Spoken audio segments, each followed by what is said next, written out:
and a founding member of the NPP. Good morning, sir. Yeah, good morning. How are you today? I'm okay, thank you. Has the letter in question come to your attention?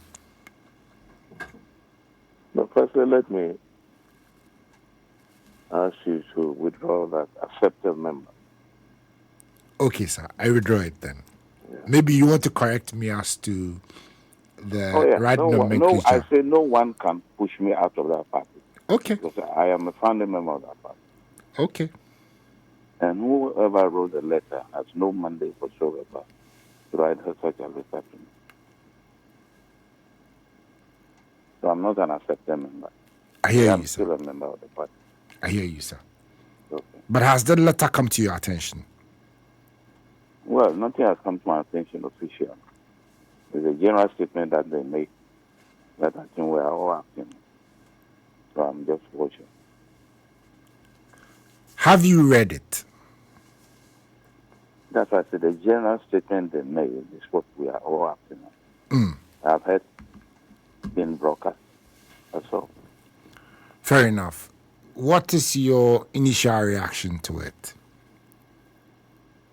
No, firstly, I think the call to me is in the right direction. But the question is it sincere? Now, looking at the state of the party now, I think the call is in the right direction. Whether they are sincere and they can even manage what is going on is what I'm thinking about. Now,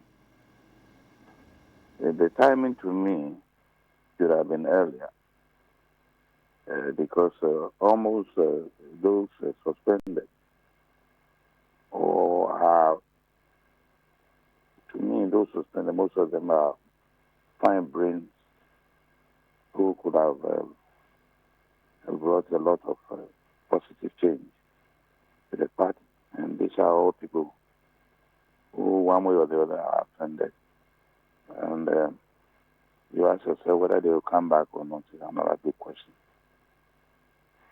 So far, this is the way I look at it. And as I said earlier, on my so-called suspension, I see it to be invalid because of the person who wrote that issue of letter to me. That piece of letter should have come from the national executive from the top, not from the regional minister, later Shipi. I was in the party before they came. They can never write a special letter to me. So in short, this is the way I look at it. But how do we test sincerity? Is there some kind of a mechanism to determine that variable from where you sit? So go over the question again. Your line is so sincere. I'm sorry, I was saying that you mentioned sincerity. And I'm asking if there's any mechanism by which we can test the sincerity of a letter from where you sit. Now, you see, my main concern is how to restructure that party. That party, just as Kwame Tinin put it last week, is in such a shape that it has to be started from the grassroots, which I agree. I have said it earlier, in fact. I spoke with President Kufuor. He has the same view. You follow me? Now, they should not deceive themselves. The leadership now should not deceive themselves that the party can be functional the way it is at the moment. Because the party at the moment is being influenced by individuals who have interest in certain things. And what they do is to use money to influence what they want. And that is dangerous. You don't form a political party that way. So I came with a proposal that we should go back to the ward level, build the party from the ward level to the constituency level, district level, regional, and then we come to the top. So you build a party from the grassroots. That's the foundation. If you have a good foundation, then you know you have a future. But the way they are trying to build a party from the top, it will collapse. So if I'm concerned about some of this, because these are things that definitely would have been given a serious thought by more mature leadership of the party.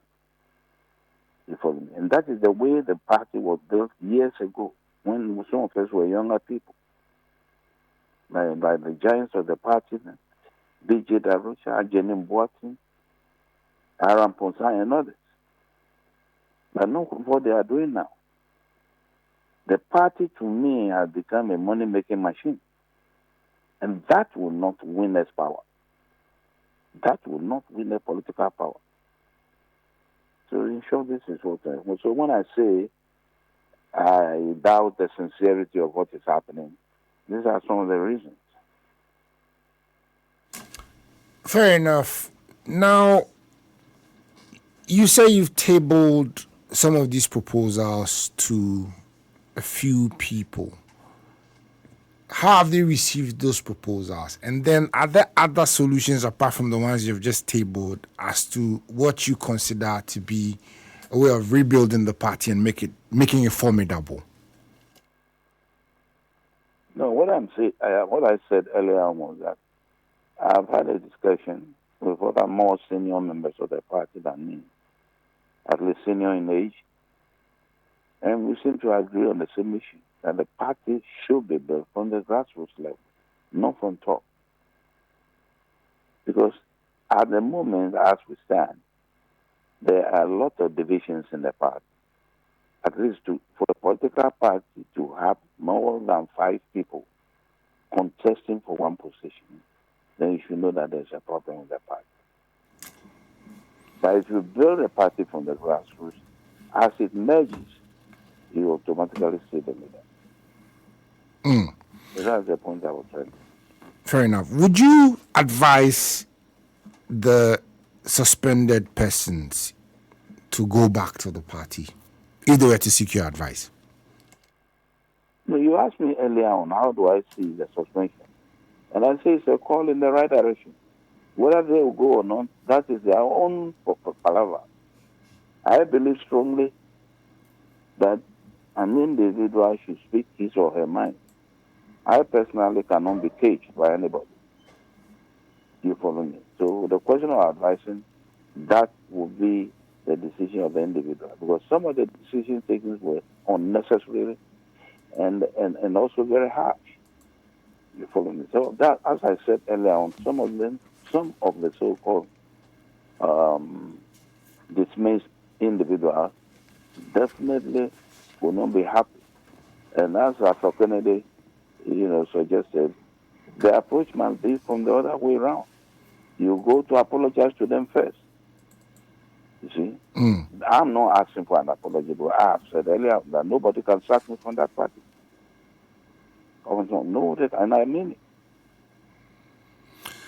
That's fine. So the others, that would be their solution, their own problem. If they want to come back in the party, they can come back. But I will not appeal to somebody to return to the party. So I earlier on said that the call is in the right direction. But whether it is sincere is another thing.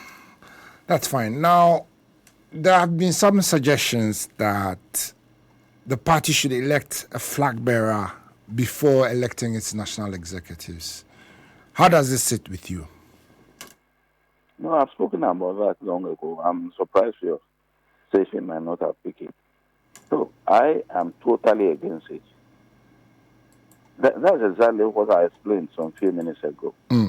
You build a party from the grassroots. You don't build a party from the top. You see, the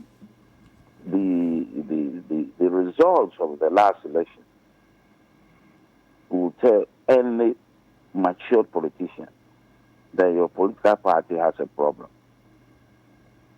The way the party was torn into pieces.